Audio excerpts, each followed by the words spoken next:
This is the Horse Radio Network. This is episode 432 of Horse Tip Daily, a different horse tip, a different equine topic, a different equestrian expert every day. Horse Tip Daily brings the world of equine knowledge to you one day at a time. Today's tip is sponsored by Equestrian Collections for the entire universe of equestrian shopping at your fingertips at a price you can afford at equestriancollections.com.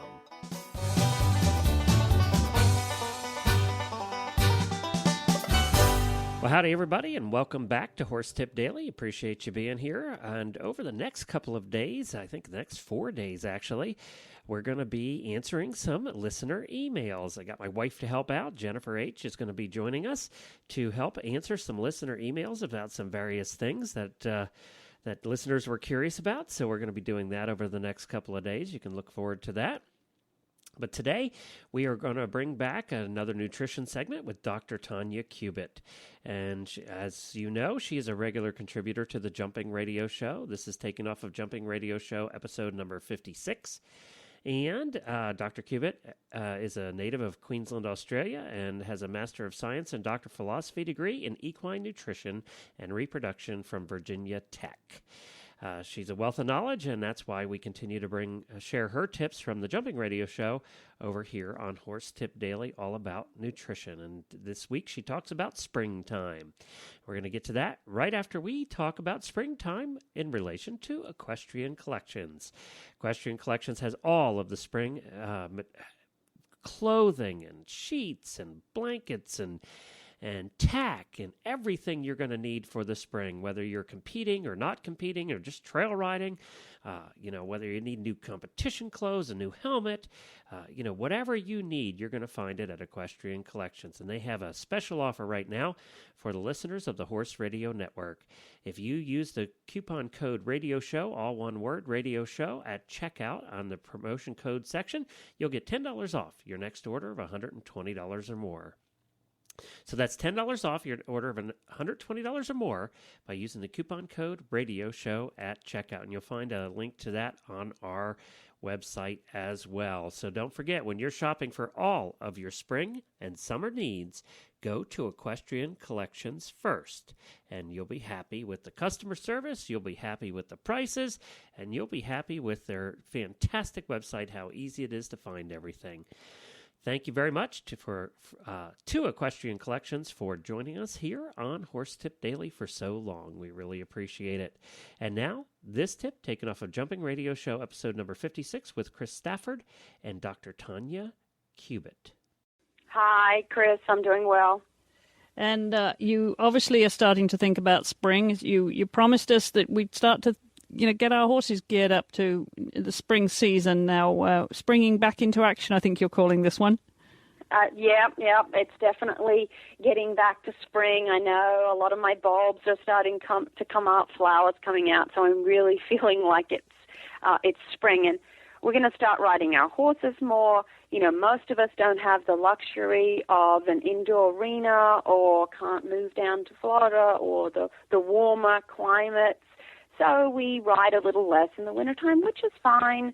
And now, spring fever, we want to start bringing our horses back into work after that winter vacation. But we need to do this gradually. We can't just, get a warm day and jump on our horse and expect them to be at the work level that they were before we let them have that break. Yourself, you won't also be in the condition for riding that you were before the winter. Maybe the horse has lost a little bit of weight, which is not a bad thing. If you think about horses in the wild, they probably would have lost a little weight in the winter time, prepare them for the spring flush of grass and the warmer weather.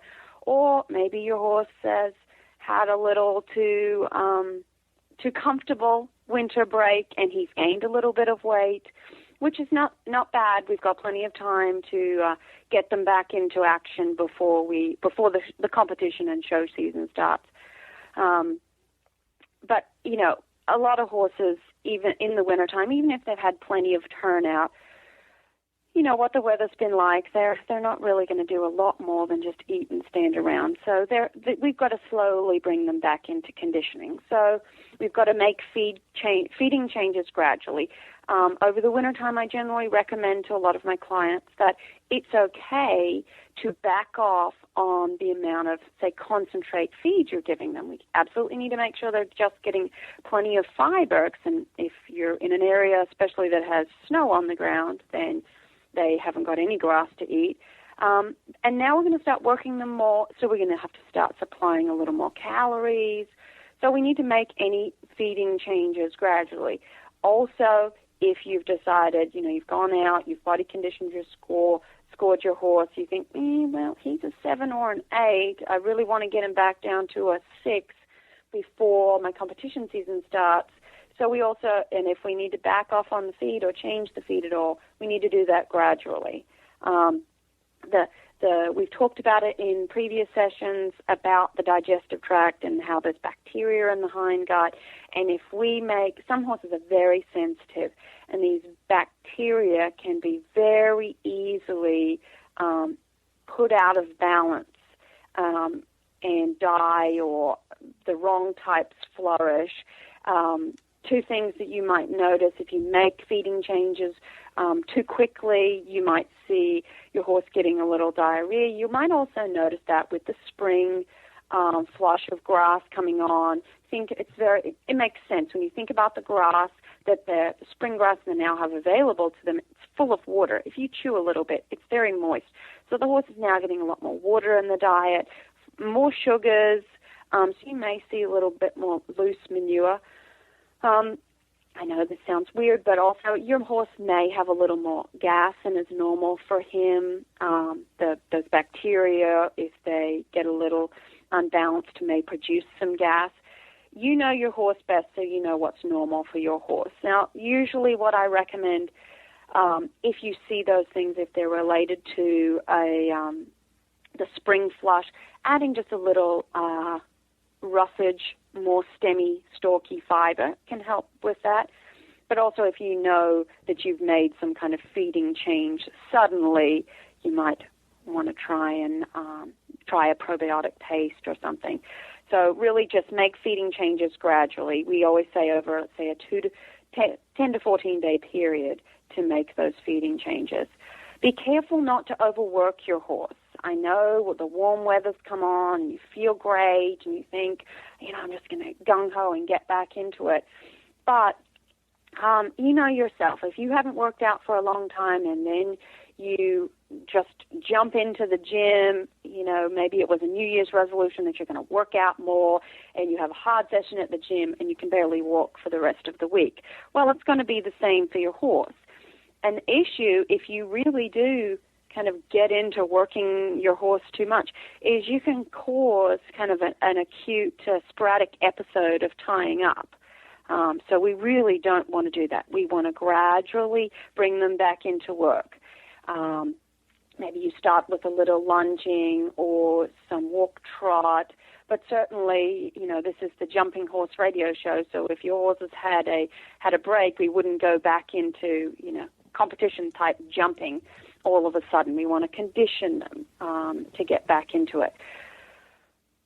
If the horse has gained a few pounds, again, we said that's not bad. As long as you realize that the horse has gained some weight and you give yourself plenty of time to correct this.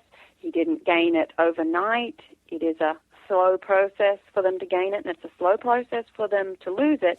But we should be able to, over, say, about a 4 to 6 week period, take off about, 60 pounds, 50 to 60 pounds. That should be safe over that 4 to 6 week period.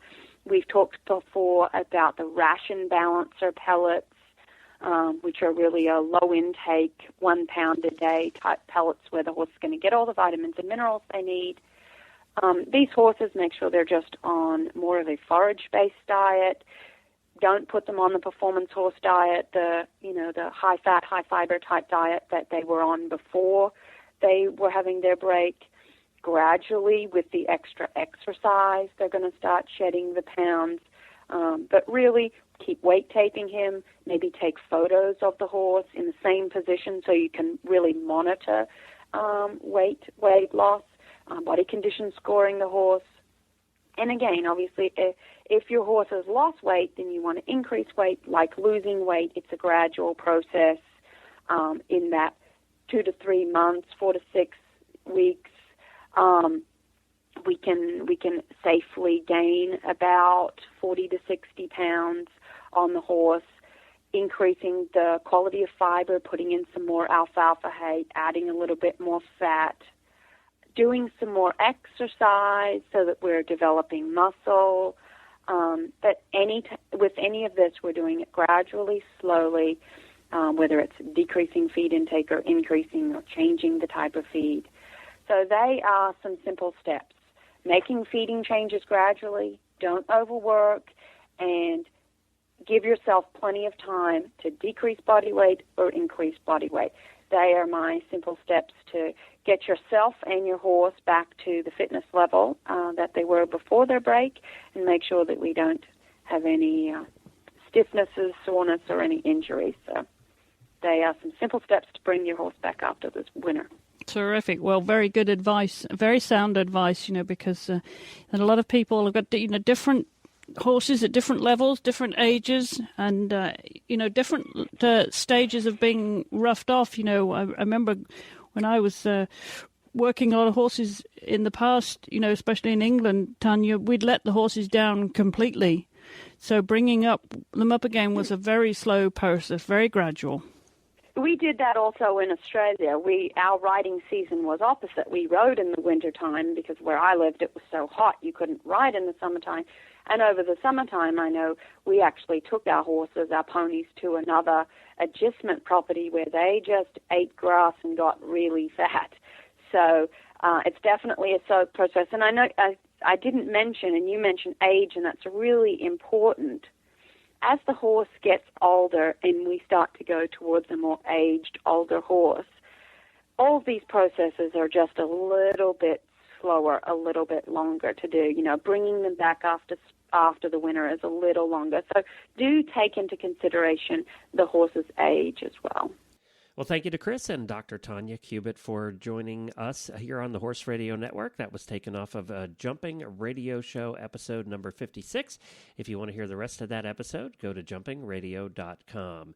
Thank you, everybody. We look forward to having you back again tomorrow when we hopefully start our questions and answers segment. We're over the next 3 or 4 episodes on some emails we've gotten. My wife's going to help me out. We're going to see if we can get some of those answered for you over the next 4 episodes. And we'll talk to you again tomorrow with another new expert and a different tip. We'll be back. You please be safe. Wear your helmets. The Horse Radio Network and the Horse Radio Network hosts are not responsible for statements of guests or their opinions. Use your own judgment when listening to the tips provided by the experts on Horse Tip Daily.